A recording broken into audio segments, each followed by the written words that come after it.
Hey, what's up everyone? This is Snackbox. Welcome back to the free-to-play challenge. And guys, in this video, I want to show you how I get points for the champion training tournament and the spider tournament at the same time because I want to get those teacup points and eventually get the cat's gaze relic.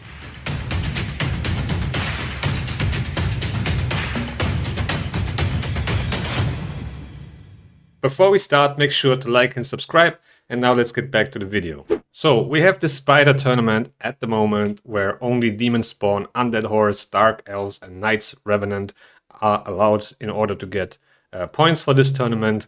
And then we also have this champion training tournament. And in both of them you can get those teacup points.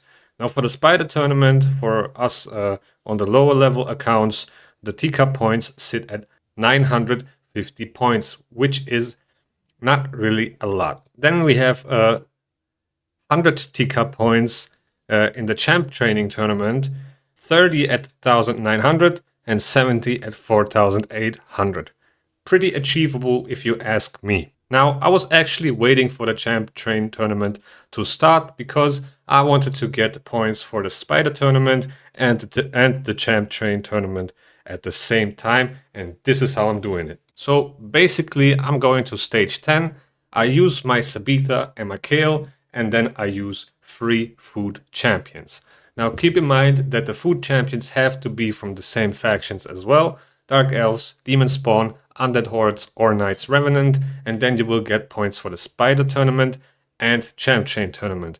Now you won't get a crazy amount of Champ Train Tournament points, but it will still help you to complete it. And actually, if your Kale is strong enough, he can definitely solo this. I tried this a couple of times and it failed once, so I decided to throw Sabitha in and get that 100% win rate in. I'm leveling one less food champion, but that's alright. I'm still getting points for free food champions, and then it's still good because I'm basically getting points for 2 tournaments at the same time. And basically all that happens is everybody dies off at some point. Kale one-shots the little spiderlings with his AoE attack, gets an extra turn, and that way he cycles his AoE attack back often enough so he can nuke the spiderlings and slowly get the spider down. Now this will take a couple of minutes. It's not a fast run in general, but it's pretty consistent, and you know, in terms of energy efficiency, I think it's really worth it to do if you're trying to go for those teacup points. Now, as we're able to skip 750 points, if you want to go for the Cat's Gaze relic, which I'm definitely trying to do as it's really strong, I think it's worth it to try to go for it. Now, I already skipped a couple of events, for example, the first, summoning events, the Deck of Fate, so I can't really skip that many teacup points if I want to get the Cat's Gaze. So I'm trying to complete every one of these dungeon events and tournaments. So yeah, I think if you have enough resistance on your Kale, if you get to that threshold of resistance and you resist all those poisons, you can probably solo this with Kale alone. But yeah, I have a lifesteal set on my Kale for sure. Because I need to heal up. As you can see, he uses the AoE attack and takes ticks from the poisons, uses the AoE attack and heals back up, gets an extra turn because he gets turn meter for every enemy he kills, and that's basically how it goes. Also, sometimes I'm decreasing the cooldown of his skills because I'm using that mastery. I'm going to show you all that in a second, but that's pretty much how it works. So, as you can see, 4 minutes, that's roughly the time this run takes. And we got a 5-star banner here, which gives us 16 points. And then as well, 6 points for the champ train. Now, this is definitely not a lot, but still, you're getting XP for your champions alongside with the points for the spider tournament.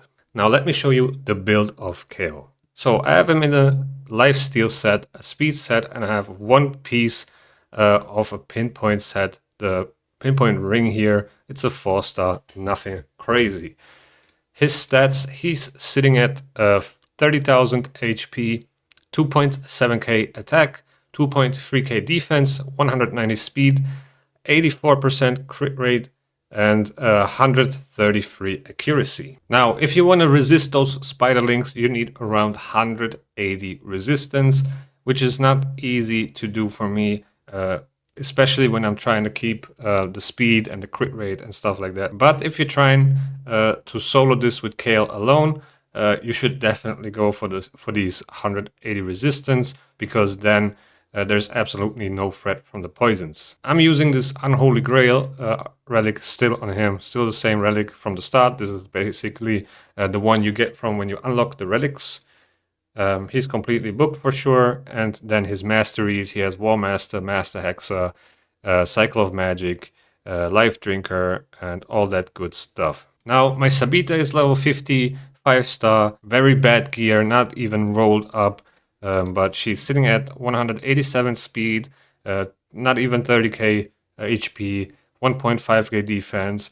Doesn't really matter too much. You just want her to be a little bit faster and, you know, tank some of the hits and buy some time for KO to do damage, so he can complete the solo run after everybody else dies.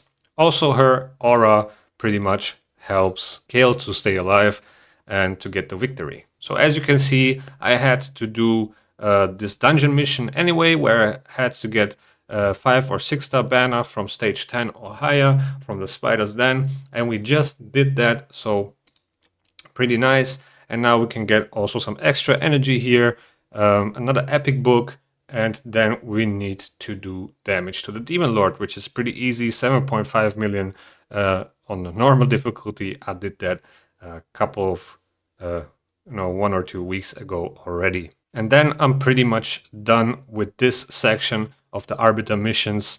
I have to fuse Relic Keeper, which almost got done. I think I only need to upgrade this champion, ascend these other guys. They're already at level 40.